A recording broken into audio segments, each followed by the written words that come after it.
Jordan Duncan was walking down a secluded industrial road in Benicia, California, when he aroused a police officer's suspicions.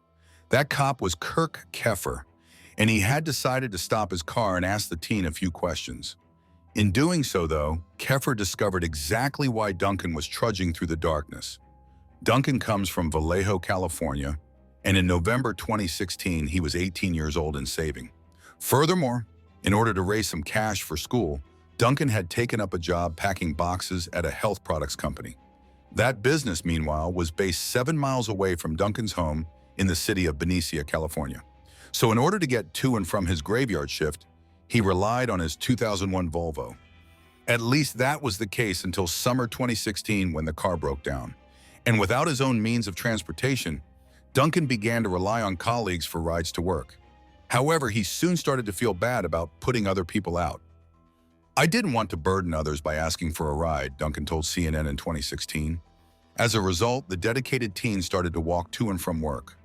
The epic journey took over 2 hours each way, and it led Duncan through the industrial part of Benicia, the very area where cop Keffer first noticed him. And the Benicia police corporal thought it was strange that young man was out alone in that location after 11 p.m. on a September night. "The street that I caught him on is really dark, and there's no sidewalks, and he was dressed all in black," Keffer recalled to CNN. With that in mind, the officer pulled his car over in order to quiz Duncan. And at that point, the teen grew a little bit worried. "I thought, okay, did I do anything wrong?" He told the Washington Post in 2017, "Is he going to put me in cuffs? I didn't do anything bad." Consequently, Duncan told Keffer how he was walking home from work. However, when the cop learned that the young man was going all the way to Vallejo, he was stunned.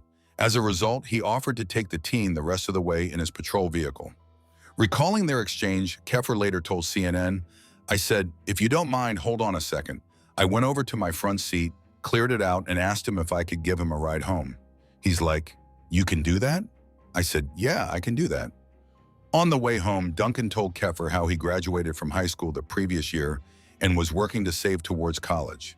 However, since his car had broken down, he had also been trying to put money aside for its repair, as well as giving some cash to his parents. The teenager additionally told the cop how he had an interest in law enforcement. Indeed, Duncan revealed that alongside going to college, it was his dream to become a highway patrol officer in California.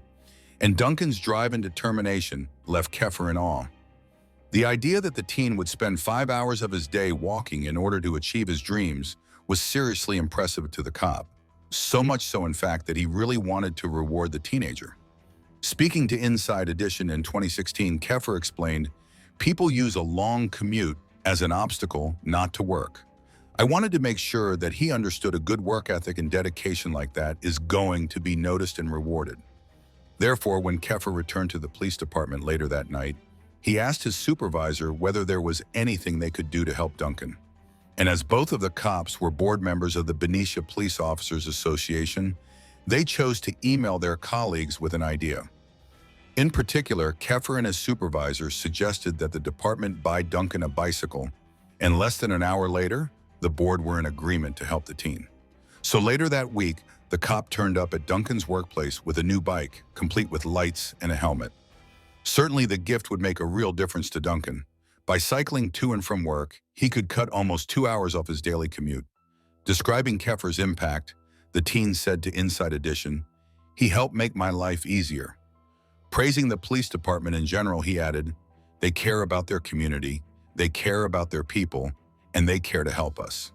However, the cops' generosity didn't end there. After Duncan and Keffer's story was picked up in the national news, the Police Association launched a crowdfunding campaign on GoFundMe. The aim was to raise $5,000 so Duncan could repair his car. But after just a few days, the donations had surpassed $10,000. As a result, the association upped their target to $25,000. And since the campaign went live in October 2016, it has attracted donations totaling more than $50,000. However, despite now having more money than your average 18-year-old could ever dream of, Duncan kept his feet on the ground. He spent $2,900 on a second-hand Volkswagen, for example, and is also using some of the cash to see him through college. In January 2017, he took up a place at Solano Community College where he decided to major in law enforcement. But even though he was busy with studies, Duncan still kept his job at the factory. And with his work ethic, there's no limit to what the young man might achieve, especially with a cop as his mentor. He stopped and asked for my opinion, which meant a lot, Keffer revealed to the Washington Post. He's got a bright future ahead of him. I just hope he continues down this path.